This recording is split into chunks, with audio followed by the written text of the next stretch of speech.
너희는 그것을 이렇게 먹을지니 허리에 띠를 띠고 발에 신을 신고 손에 지팡이를 잡고 급히 먹으라.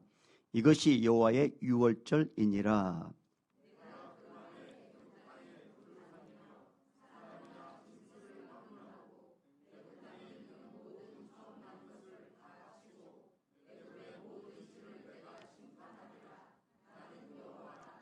내가 애굽 땅을 칠 때에 그 피가 너희가 사는 집에 있어서 너희를 위하여 표적이 될지라.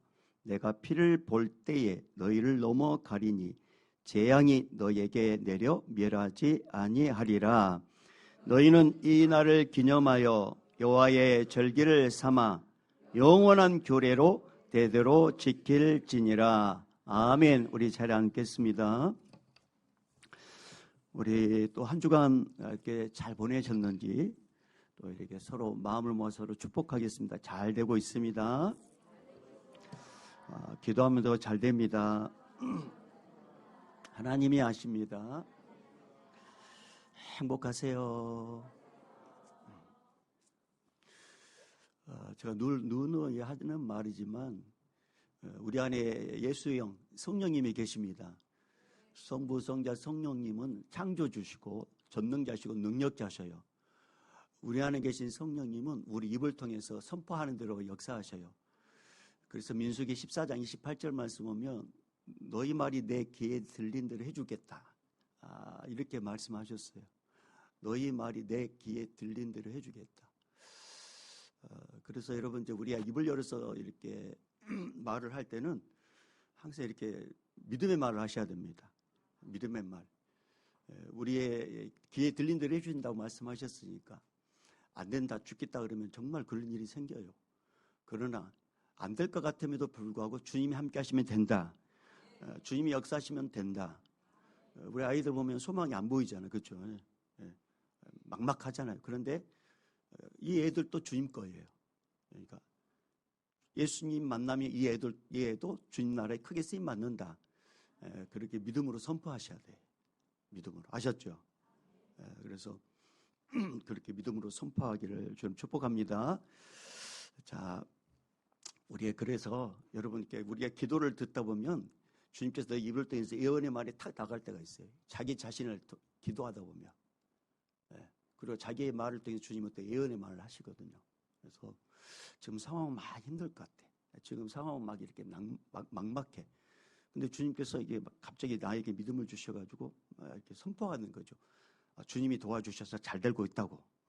그렇게 선포하면 주님께서 우리 입술대로 듣는 대로 하신다고 말씀하셨으니까 우리 그렇게 하십시다. 그래서 이 시간에 먼저 여러분 개개마다 잠잠하게 한번 그렇게 선포해 보세요. 여러분이 지금 되고 싶어하는 거, 내 기도를 들으신 주님은 작은 신음에도 응답하실 분이셔요. 그러니까 한번 여러분 이 시간에 내 소리를 듣는다는 그 주님 앞에 지금 여러분 꼭 이렇게 되고 싶은 그런 내용을 믿음으로 한번 선포해 보십시오. 자, 우리 믿음을 선포해 보세요. 시작. 네, 내 믿음도 될지어다. 네, 내 믿음 될지어다. 자, 말씀의 부흥은 순종할 때 임한다. 말씀의 부흥은 순종할 때 임한다는 제목을 가지고 주염성 듣도록 하겠습니다.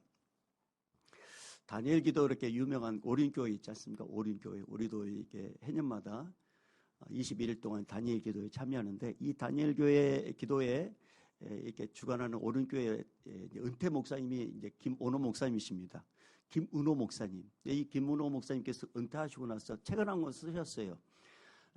그 책의 이제 제목이 뭐냐면 다시 어게인이라는 책 종입니다. 다시 어게인. 근데 이 책을 읽다 보니까 우리 이제 통합 측에 아주 유명한 교회가 있어요. 한수만 교회라고. 한수만 교회 원로 목사님이신 유영모 목사님이라고 계셔요. 근데 그 김은호 목사님께서 그 한수만 교회 은퇴하신 목사님의 그 내용을 이제 기록해 놓은 것이 이렇게 눈에 띄었습니다. 그래서 그걸 읽다가 참 은혜가 되어가지고 한번 나누려고 이 시간에 함께 하려고 합니다. 이 유영모 목사님은 믿음의 1세대입니다. 믿음의 1세대. 어릴 때 혼자 교회를 다녔다고 해요. 그리고 집에서 어떤 제사를 지내지 않으면 밥을 주지 않았다고 합니다. 그러니까 예전에만 이렇게 한 달에 2번, 3번, 뭐 한 달에 많은 제사 있을 때는 그렇게 많잖아요. 그러니까 제사를 드릴 때마다, 제사를 할 때마다, 집에서 제사 때마다 이 유영모 목사님 어릴 때 교회로 갔답니다. 교회로 가서 기도하고 또 교회에서 공부하면서, 그리고 이렇게 또 궁금한 거 있으면은 그 교회 전도사님께 꼭 이렇게 물어봤다는 거죠.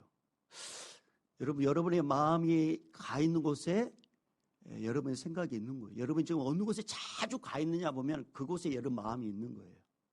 여러분은 어느 곳에 자주 가 있습니까? 여러분이 지금 몸이 가 있는 곳에 여러분 마음이 그곳에 있는 거예요. 유영모 목사님 어렸을 때 교회밖에 없어요. 제사 드릴 때마다 교회에 왔어요. 그리고 궁금한 거 있으면 교회에 이제 전도사님께 물어봤답니다. 한 번은 이제 전도사님께 이런 질문을 했답니다. 전도사님, 저는 예수님이 물 위를 걸으셨다는 게 믿어지지 않아요. 전도사님, 저는 예수님이 물 위를 걸었다는 게 믿어지지 않습니다.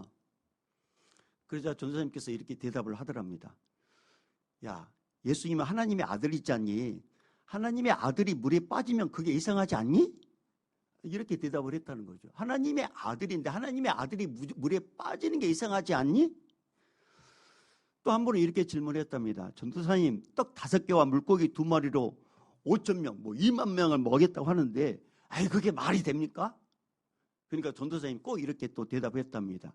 야, 예수님은 하나님의 아들이시지 않니? 도시락으로 5,000명을 못 먹이시면 그게 더 이상하지 않니? 그렇게 이야기를 했다는 거죠. 그러니까 꼭 물어볼 때마다 거기에다 꼭 이렇게 대답했다는 거죠. 예수님은 하나님의 아들이시지 않니? 하나님의 아들이 못하시면 그게 이상하지 않니?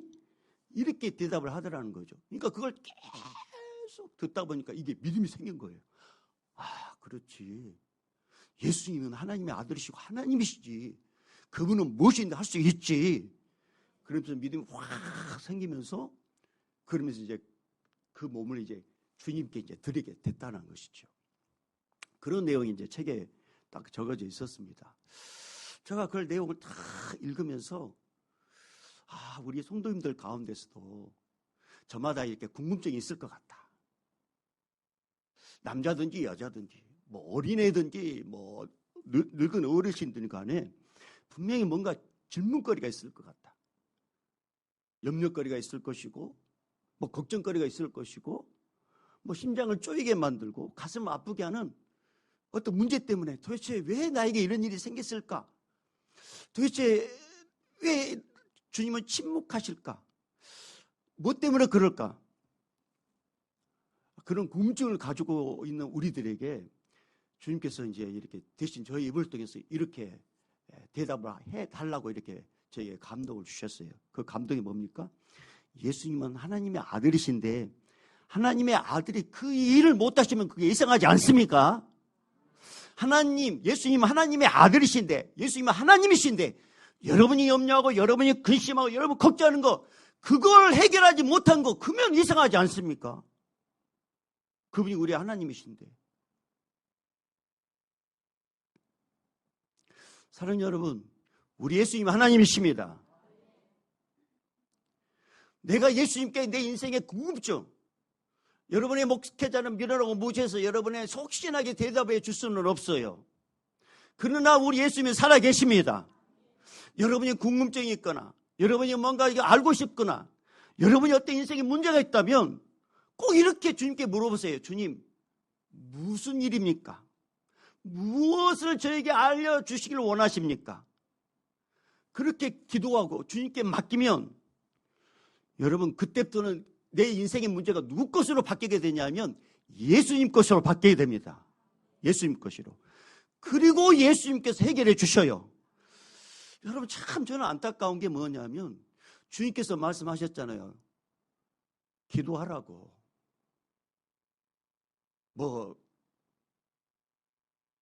10,000배, 10,000배 이렇게 절을 하라 그런 게 아니잖아요. 108번뇌를 하라고, 탑을 돌아, 우리 교회를 하루에 200바퀴 돌아라고 그렇게 말하지 않잖아요. 이 200바퀴, 이 교회를 200바퀴, 죄송해요. 자, 50바퀴를 돌면서 마치 불교 하는 것처럼 납작하게 이렇게 해가지고 딱 이렇게 하고 주여 그러면서 일어나가지고 또 이렇게 눕고 이렇게 하라고 하지 않잖아요. 인생에 궁금하고 문제가 있을 때 그냥 예수 이름으로 도와달라고. 주님, 나는 이 문제 해결할 수 없어요. 주님, 어떻게 했으면 좋겠습니까? 라고 물으라고 말하잖아요. 그러면 그때부터 내 인생의 문제는 주님 것이 돼요.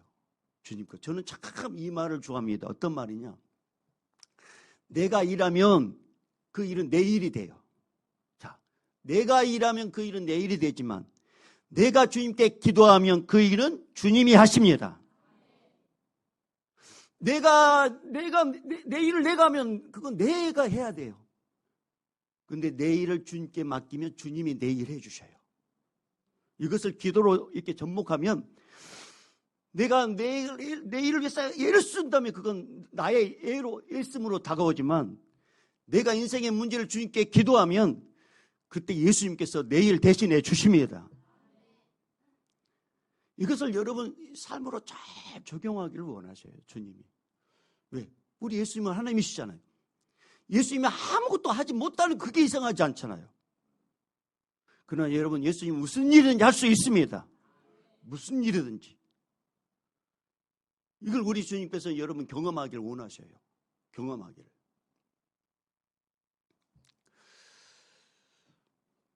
아무튼 더 말씀하고 싶은데 이게 또 이게. 예. 그래서 오늘 우리 주님을 깊이 만나는 여러분 우리 모두가 되기를 바랍니다. 자, 오늘 말씀은 이스라엘 백성들이 이집트 땅에서 430년 동안 이제 종노릇 하고 있었습니다.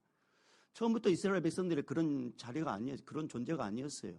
근데 요셉을 알지 못하는 이제 왕이 일어나면서부터 그때 이제 이스라엘 백성들이 막 점점 일어나면서 그때부터 이제 자연스럽게 이스라엘 백성들이 이집트 땅에 종이 됐습니다.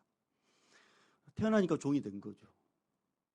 태어나 보니까 우리 아버지가 종노릇을 하고 있어요. 그러니까 자연스럽게 자식들도 종이에요. 그것이 이제 430년 동안 이어졌습니다. 근데 너무 힘들어요. 그러니까 우리 조상들이 섬겼던 하나님 이 힘듦에서 제발 좀 우리를 건져주십시오라고 이 애통한 소리를 우리 주님이 들으셔요. 사랑하는 여러분, 우리가 애통한 소리를 우리 주님이 들으십니다.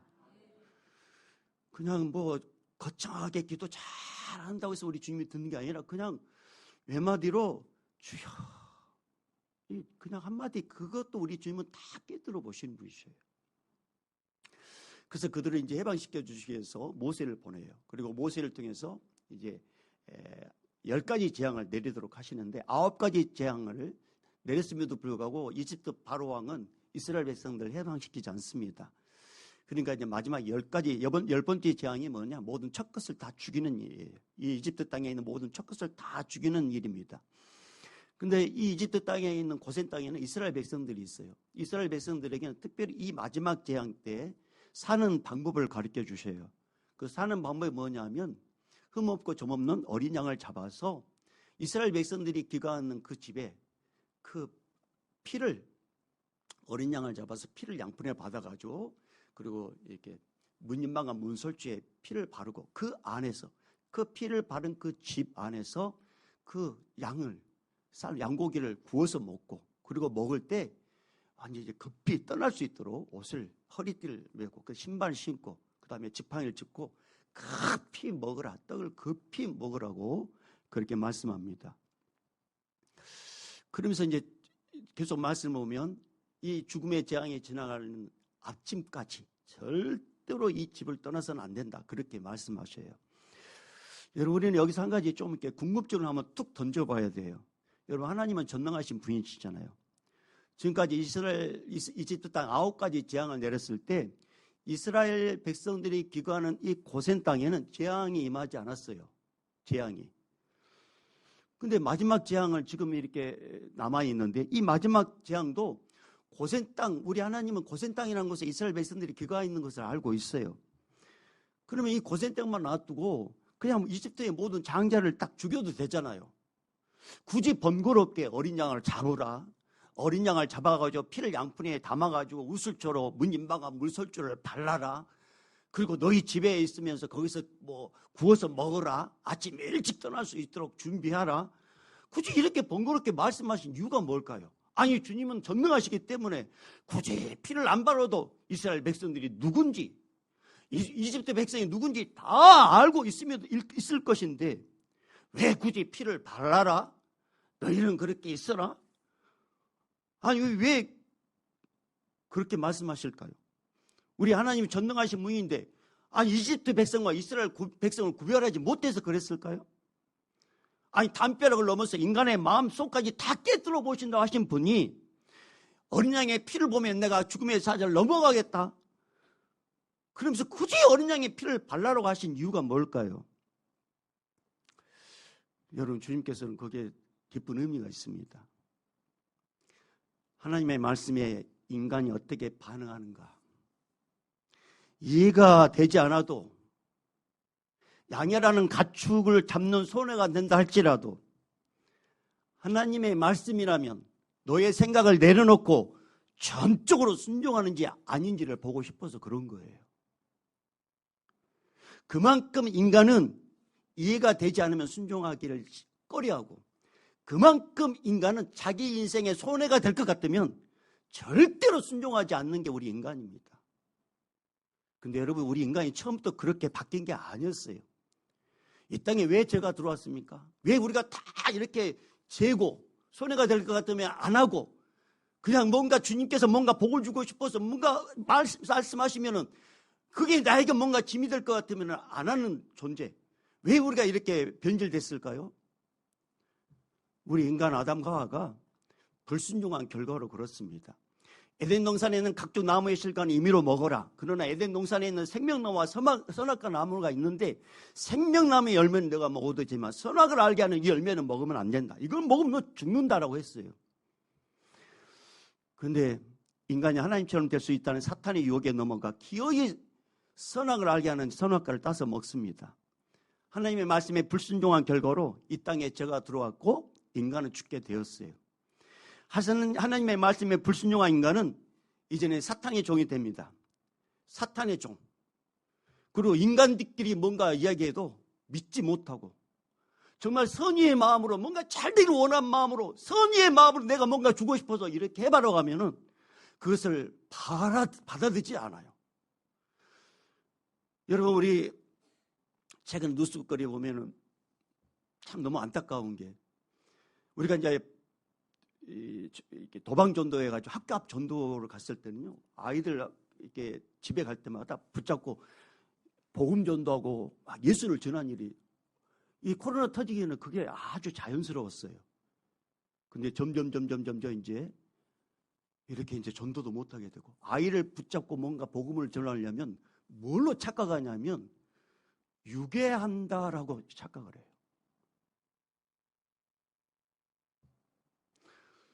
이거 다 우리 어른들이 하는 일이에요. 여러분, 우리 부모님들이 애들에게 하는 말이, 어른들이 사탕을 사준다거나 과자를 사준다거나 뭐 맛있는 거 사준다 하면서 나를 따라와라 했을 때 절대 따라가면 안 돼. 왜 이렇게 부탁한 줄 아세요? 우리 어른들이 다 그렇게 믿지 못하도록 했기 때문에 그래요. 그렇게 꼬드겨가지고 유괴를 했거나 나쁜 짓을 했기 때문에 그런 거예요. 이게 다 우리 인간의 조상 죄 때문에 그렇게 된 거예요. 이렇게 타락한 인간은 무슨 말을 하고 무슨 약속을 해도 꼭 이렇게 물어봐요. 진짜로? 그 말 참말이야?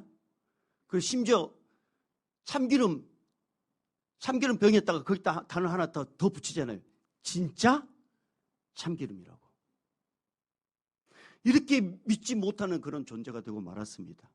서로 사랑해야 될 인간이 선의의 말로 뭔가 베풀고 싶어도 믿지 못하는 존재, 신뢰하지 못하는 존재. 그러면서 사랑하는 마음으로 이렇게 해라고 하면 불순종하는 그런 단계까지 이르게 돼요. 그러다가 서로 믿지 못하고요, 서로 이렇게 제대로 신뢰관계도 이루지 못하다가 결국 지옥불에 떨어져 영원히 고통 가운데 지내는 존재가 우리 인간입니다. 근데 우리 인간을 사랑하신 하나님께서 이 인간의 죄 문제를 해결해 주고 싶었어요. 하나님의 말씀이 진짜라는 것을 가르쳐 주고 싶었고, 불순종하는 우리 인간을 순종하는 인간으로 바꿔주고 싶었어요. 근데 우리 인간은 절대로 그렇게 바뀌지 않아요. 그래서 누구를 이 땅에 보내시냐? 예수님을 보내셨습니다. 예수님은 완전한 하나님이시기 때문에 하나님 말씀에 순종하는 자에게 하나님만이 하실 수 있는 기적들을 여러 곳에서 보여주셨어요. 마가복음 7장 24절 이하에 보면 이방 여인이 나옵니다. 이방 여인, 스로보닉의 여인이라는 이름은 나와 있지 않지만 스로보닉의 여인이라는 이방 여인이 나와요. 근데 이 여인의 집에 딸이 하나 있었는데 딸이 흉악한 귀신이 들렸습니다. 이 이방 여인은 자신이 섬기는 신들에 찾아가가지고 제발 내 딸을 좀 고쳐달라고 아무리 애를 쓰고 아무리 노력을 해도 오히려 딸은 더 험악해지게 귀신에 잡히고 맙니다. 근데 어느 날 예수님에 대한 소문을 듣게 돼요. 각색 병자를 치유하고 죽은 자도 살려내고, 특별히 이 여인의 귀에 확 꽂히고 마음에 꽂힌 말씀이 뭐냐면 귀신을 쫓아냈다는 그런 말입니다. 이 여인의 마음속에 막 소망이 생겨요. 야, 예수님 만나면 우리 딸도 고침받겠네. 근데 예수님은 그 여인의 소망을 듣고 계셨어요. 그래서 일부러 이 여인이 살고 있는 근처까지 가셔요. 그리고 소문을 막 내게 하셔요. 사랑하는 여러분, 주님께서 여기까지 우리를 인도해 주셨습니다. 여기까지.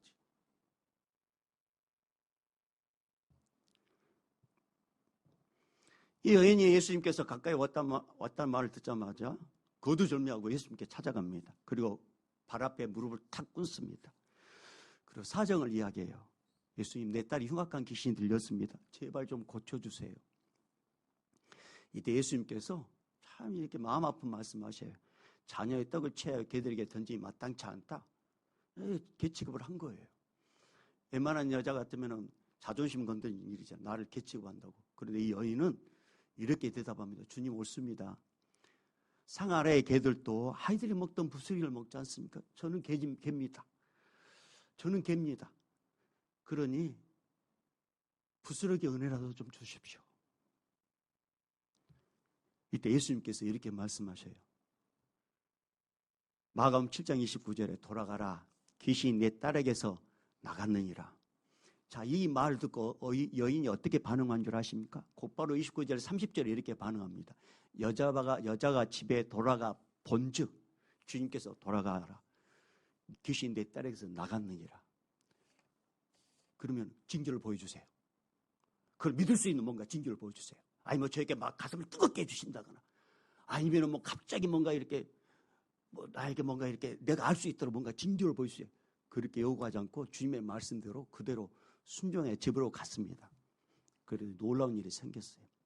집에 돌아가 본즉 아이가 침상에 누웠고 귀신은 나갔더라. 예수님 말씀대로 그대로 믿었습니다. 그리고 그대로 순종했습니다. 의심하지 않고 반응을 했습니다. 그러자 예수님이 이 여인의 문제를 해결해 주셨다는 것을 눈으로 확인하도록 역사에 주셨습니다. 사랑하는 여러분, 예수님은 우리에게 순종을 강요하신 분이 아니에요. 예수님은 우리에게 순종만 강요하신 분이 아니셔요. 예수님 당신 스스로가 순종을 미리 보여주셨어요. 창조주가 되신 예수님께서 이 땅에 피조물이 인간의 몸으로 오신다는 것은 이 자체는요 어마어마한 낮아지심이셔요. 우리 예수님은 당신 스스로가 이렇게 순종의 모습을 보여주셨어요. 그리고 예수님께서 이 땅에 오실 때는 군림하러 오신 게 아니에요. 내가 너의 창조자다, 나를 섬겨라, 그렇게 말하지 않았어요. 주님께서 이렇게 말씀하셨습니다. 내가 이 땅에 온 것은 많은 사람들을 위해서 내 목숨을 대속물로 주려고 이 땅에 왔다. 죽으려고 오셨다고 말씀하셨어요. 그리고 때가 되어 십자가를 앞에 두고 겟세마네 동산 올라갑니다. 그러면서 이제 기도해요. 아버지, 이 십자가의 잔을 지나가게 해주시면 안 됩니까? 땀방울이 핏방울이 되도록 3번 간절히 기도합니다. 근데 성부 하나님께서 아무런 말씀도 하지 않으셔요. 예수님은 아셨습니다. 모든 세대의 죄를 짊어지고 십자가에 죽어야 될 것을 아셨어요. 그리고 예수님은 이 땅에 보내심 그대로 성부 하나님의 원하는 대로 우리 인간을 사랑하셔서 대신 죽으셨습니다. 그러면서 성경이 이렇게 말씀하셔요. 로마서 5장 19절에 한 사람이 순종하지 아니함으로 많은 사람이 죄인 된 것 같이 한 사람이 순종하심으로 많은 사람이 의인이 되리라. 여러분, 첫 번째, 한 사람이 순종하지 아니함으로 많은 사람이 죄 있는 거. 여기서 나오는 이 한 사람은 우리의 인간의 조상 아담을 가리킵니다. 하나님 말씀에 불순종함으로 죄가 들어왔고, 두 번째 나와 한 사람이 순종하심으로 많은 사람이 의인이 됐다. 여기서 하는 한 사람은 바로 예수 그리스도를 가리킵니다. 예수님은 성부 하나님 말씀에 순종하여 대신 십자가에 죽으심으로 우리에게 의를 전가해 주셨습니다. 한 사람의 불순종함으로 죄가 들어오고 한 사람의 순종함으로 의가 이루어진 것처럼 여러분은 가정에 한 사람의 순종함으로 여러분의 가정에 복이 임하게 되지만 여러분의 가정에 누구가 불순종하면 주님은 여러분 가정에 은혜를 부어줄 수 없어요. 여러분 가정에 우리 주님께서 뭔가 말씀을 주셔가지고 그 한 사람이 예를 쓰고 주의 말씀에 순종하면 주님은 그 한 사람의 순종함으로 은혜를 베풀어 주시지만 여러분이 불순종하면 주님은 그 은혜를 줄 수 없습니다. 왜? 껴있는 자기의 말씀에 했음에도 불구하고 불순종하는데 어떻게 은혜가 임하겠어요? 여러분에서 이런 말씀 있잖아요. 순종이 제사보다 낫다고. 구원받은 우리가 구원의 은혜를 감사하면서 찬양하고 예배드리는 거 우리 주님은 기뻐하셔요. 여러분들, 여러분이 우리가 예배드릴 때 주님께서 꼭 이렇게 통로를 사용해 뭡니까? 말씀을 주시잖아요. 주님께서 말씀을 주신 이유는 우리 성도를 사랑해서 말씀을 주신 거예요. 여러분, 우리 성도는 인생의 앞길을 알지 못하는 영적 소경입니다. 우리는 내일을 몰라요. 우리는 내일, 내년, 후년 나는 어떻게 될지 우리는 아무도 몰라요. 우리는 다 영적 소경이에요. 그래서 우리 인간에게는 꼭 필요한 존재가 있어요. 인도자가 필요합니다. 이런 우리 위해 이 땅에 오신 분이 바로 예수 그리스도십니다. 예수님께서 우리의 인도자가 되시고 우리의 목자가 되어 주셔가지고 말씀으로 우리를 인도해 가시는데 우리는 그 말씀을 따르지 않아요. 예배는 드리는데 말씀은 안 따라. 순종의 제사보다 낫다는 말씀이 바로 그런 거예요. 말씀 듣는 것이 예배 드리는 것, 예배 드리는 것도 중요하지만 말씀에 순종하는 것이 더 중요하다는 거죠. 그래서 다윗은 이런 고백을 해요. 여호와는 나의 목자시니 내게 부족함이 없으리로다. 여러분, 목자가 있는 양은 목자가 인도하는 대로 따라가면 돼요. 그러나 목자가 없는 양은 스스로 알아서 살아야 돼요. 스스로 알아서 맹수들을 방어해야 돼요. 쓰러지면 스스로 일어날 수 없어요. 목자가 없는 양은, 다시 말하면 목자 없는 양은 내일을 약속할 수 없어요. 목자 없는 양은 넘어지면 전혀 도움을 받지 못해요. 목자 없는 양은 맹수들이 오면 그대로 먹이가 됩니다. 그러나 목자가 있으면 양은 목자 때문에 보호함 받습니다. 양은 목자 때문에 인도함을 받습니다. 양은 목자 때문에 필요한 것 그때마다 공급 받습니다. 여러분, 우리 예수님은 우리 개개인의 목자십니다. 우리는 과거에 목자 없는 존재였어요. 우리는 예수를 알지 못했을 때는 우리 스스로가 인생을 개척하며 살다가 결국 지옥불에 떨어지는 목자 없는 양이었습니다. 그런데 여러분, 왜 은혜입니까? 예수님께서 우리 각자에게 찾아오셔가지고 믿음을 주셨어요. 그리고 믿는 자 모두에게 목자가 되어 주셨습니다. 이것은 어마어마한 은혜입니다. 사랑 여러분, 여러분의 목자는 예수 그리스도십니다. 마귀가 두려워 떠는 존재의 이름 예수 그리스도. 여러분, 이게 어마어마한 복이에요. 어마어마한 복. 이 은혜를 누리는 우리에게 주님께서 말씀하시잖아요. 미련하고 부족한 주의 종을 세우셔가지고 입술을 통해서 말씀하시잖아요. 여호와는 나의 목자신 내게 부족함이 없으리로다. 예수님이 나의 인생의 목자가 되시니까 내 인생은 부족함이 없으리로다. 이렇게 들려주시잖아요. 이 들려주시는 말씀. 이 말씀에 그럼 우리는 어떻게 반응을 해야 될까요? 순종해야죠. 여러분, 우리가 예수님의 말씀에 순종하면 예수님이 책임지십니다. 근데 내 인생이 꼬이고 내 인생이 힘들고 내 인생이 답답한 이유는 뭐냐? 말씀대로 안 살아서 그래요. 순종하지 않아서 그래요. 오늘 말씀에 이스라엘 백성들에게 사는 길을 가르쳐 주셨습니다. 어린 양의 피를 문설주와 문지방에 바르라라. 그리고 너희는 그 안에서 심판이 끝날 때까지 머물러라. 그리고 내가 떠나라고 했을 때 떠날 수 있도록 딱 준비하고 있으라. 그러면 이스라엘 백성들은 하나님의 말씀대로 하면 돼요. 여러분, 하나님께서 이스라엘 백성과 이집트 백성을 구분 못해서 그렇게 하라고 한 게 아니에요. 말씀대로 순종하는지 안 하는지 보고 싶으셔서 그래요. 순종하는 자에게 생명을 주시지만 아무리 이스라엘 백성이라 할지라도 불순종한 자에게는 사망에 이르게 됩니다. 아무리 이스라엘 백성이라 할지라도 어린 양의 피를 발라라고 했을 때 바른 자에게는 죽음의 사자가 넘어가고 재앙이 넘어가지만 아무리 이스라엘 백성이라 할지라도 어린 양의 피를 발라라 그 안에 머물러 했음에도 불구하고 피를 바르지 않고 순종하지 않으면 그 사망은, 그 재앙은 그 이스라엘 백성에도 임하게 되는 거예요. 여러분, 우리 다시 한번 13절 읽어보십시다. 13절. 자, 12장 13절 다시 읽어봅니다. 시작.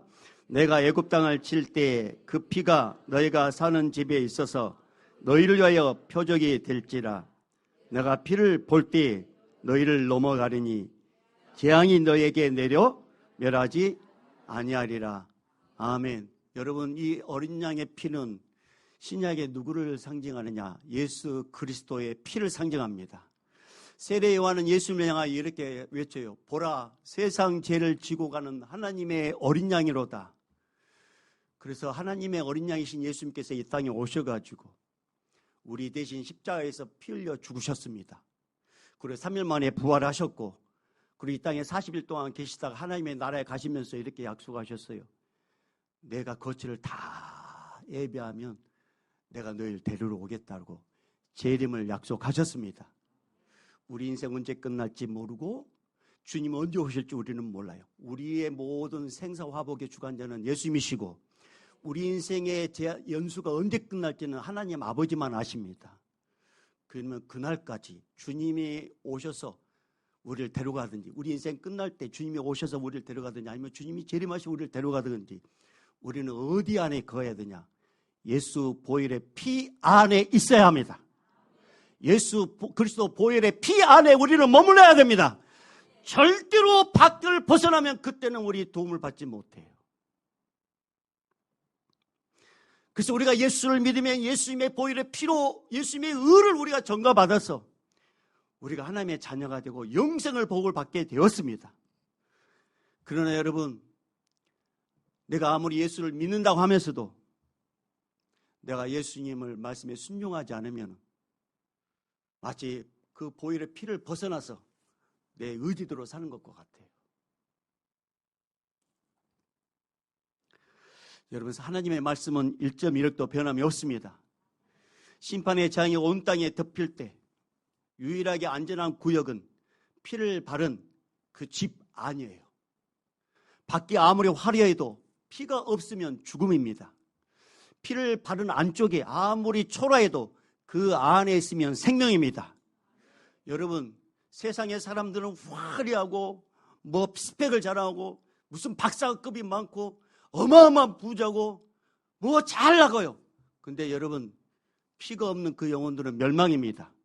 그러나 우리는 보잘것 없고 배운 거 없고 예쁘지도 않고 멋지지도 않고 키도 그렇게 크지도 않고 자랑할 것 없어도 예수 그리스도를 믿으면 예수님이 그와 함께 하십니다. 그 사람은 귀한 존재예요. 그 사람은 주님이 사랑하는 존재예요. 여러분, 세상의 명예와 인간관계와 넘치는 물질의 담벼락은 심판의 파도를 막아주지 못해요. 그러나 오직 예수 그리스도 보혈의 피 뒤에 있으면 주님이 우리를 안전하게 보호해 주십니다. 그래서 이런 찬양이 있잖아요. 나의 안에 거하라.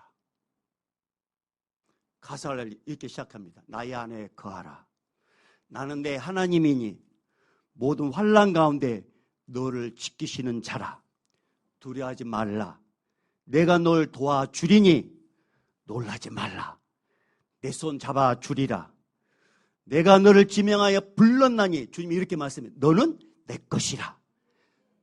2번 강조하셔. 내 것이라. 너의 하나님이라. 그러면서 이렇게 말씀하셔요. 우리는 초라하고 보잘것없고 내설것지만 주님이 이렇게 말씀하셔요. 내가 너를 보배롭고 존귀하게 여기노니 너를 사랑하는 유하로라. 사랑하는 여러분, 우리 주님께서 여러분 보고 뭐라 말씀하신 줄 알아요? 세상의 보아보다 더 보배로운 존재다. 너는 진짜 존귀한 자야. 여러분, 우리 주님께서 우리를 존귀 있게 여겨주면 사람들도 우리를 존귀하게 여김받도록 역사하십니다. 그래서 이 찬양을 제가 부르면 아무도 여러분 또 그럴까 봐. 근데 이 가사가 참 은혜가 돼요. 나의 안에 거하라. 나는 내 하나님이니 모든 환난 가운데서 너를 지키시는 자라. 주님이 말씀, 두려워하지 마라. 내가 널 도와주리니 놀라지 말라. 내 손 잡아주리라. 주님이 약속하셨어. 내가 너를 지명하여 불러나니 너는 예수님 것이라. 예수님 것이라. 너의 하나님이라. 내가 너를 보배롭고 존귀하게 여기노니. 주님이 말씀하십니다. 너를 사랑하는 여호와라. 네. 남편이 사랑하여 주지 않아도 괜찮아요. 아내가 사랑하여 주지 않아도 괜찮아요. 자식들이 부모님을 사랑하지 않는 것처럼 이렇게 그렇게 막 이렇게 섭섭해도 괜찮아요. 예수님만 사랑해 주시면 돼요. 예수님. 근데 때가 되면 반드시 예수님께서 또 이렇게 사랑받도록 역사하십니다. 사랑받도록. 자, 그러면서 이제 마지막으로 이제 14절 한번 읽어볼게요. 14절 읽어봅니다. 시작. 너희는 이날을 기념하여 여호와의 절기를 삼아 영원한 규례로 대대로 지킬지니라. 자, 이날을 기념하여 대대로 지키라 이렇게 말씀하십니다. 여러분, 인간은 잘 잊어먹어요. 잘 잊어먹습니다. 은혜도 금방 잊어먹고 구원받은 그 감격도 잊어먹고 참 사랑도 금방 잊어먹어요. 시간이 지나면 참 흐릿해져요. 그래서 그런 말 있지 않습니까? 원수는 흐르는 물에 기록하고 은혜는 바위에 새기라, 그런 말이 있어요. 그러니까 잊지 말아라는 거죠. 잊지 말아라. 여러분, 우리가 지금 누리고 있는 이 모든 것이 주님으로부터 왔다는 것을 잊으면 안 됩니다. 다시 지금 내가 누리고 있는 이 모든 것들이 주님으로부터 왔음을 잊으면 안 됩니다. 이걸 잊으면 감사하지도 않아요. 오늘 예수님께서는 이스라엘 백성들에게 재앙이 지날 때 너희를 보여준 이 피, 이 유월절을 영원토록 기억하라고 하셨어요. 근데 예수님께서 2000년에 이 땅에 오시면서 더 이상 어린 양의 피를 잡을 이유가 없어요. 문설주 문인방에 바르지 않아도 돼요. 왜요? 예수님께서 2000년 전에 우리를 대신해서 대신 어린 양이 되어 주셔서 죽으시고 피 흘려 주셨습니다. 그래서 누구든지 예수 믿으면 예수님의 보혈이 내 심장, 내 심령 가운데 충만하게 임하고 예수를 믿는 그 가정에 우리 예수님께서 함께해 주십니다. 그리고 이것을 계속 기억하라고 우리 주님께서 말씀하시는데 뭘로 기억하라 하셨냐면 성찬으로 기억하라 이렇게 말씀하셨어요. 성찬으로. 누가복음 22장 19절 20절에 이렇게 말씀하셔요. 또 떡을 가져 감사 기도하시고 떼어 그들에게 주시며 이르시되 이것은 너희를 위하여 주는 내 몸이라. 너희가 이를 향하여 나를 기념하라 하시고 또 저녁 먹은 후에 잔도 그와 같이 하여 이르시되 이 잔은 내 피로 세우는 새 언약이니 곧 너희를 위하여 붓는 것이라. 이걸 성찬을 기념하라고 하셨어요. 성찬을 하라고 하셨어요. 여러분, 예수님께서 마지막 만찬 성찬을 할 때 이걸 기념하라, 기억하라 하신 이유는 우리가 근본적으로 죄인이 났던 사실을 알게 하고 예수님께서 나를 위해서 어린 양이 되어서 피 흘려 죽으셨다는 것을 알고 그 예수님의 은혜로 내가 구원받았다는 것을 성찬을 나눌 때마다 기억나게 하기 위해서 그런 거예요. 우리 성찬을 하지 않으면 내가 근본의 죄인지도 모르고 예수님께서 내 대신 죽었다는 사실도 모르고 그러니까 성찬을 할 때마다 떡을 나누면서 그 다음에 포도주를 나누면서 아, 주님께서 내가 죄인이었지. 주님께서 나를 위해 십자가에 죽으셨지. 아, 주님께서 나를 위해서 피 흘려 죽으셨지. 그 주님의 은혜로 내가 이렇게 구원받았지. 그래서 성찬을 나누면서 그를 기억하는데 언제까지 기억하라고 말씀하신 거예요? 주님 오실 때까지.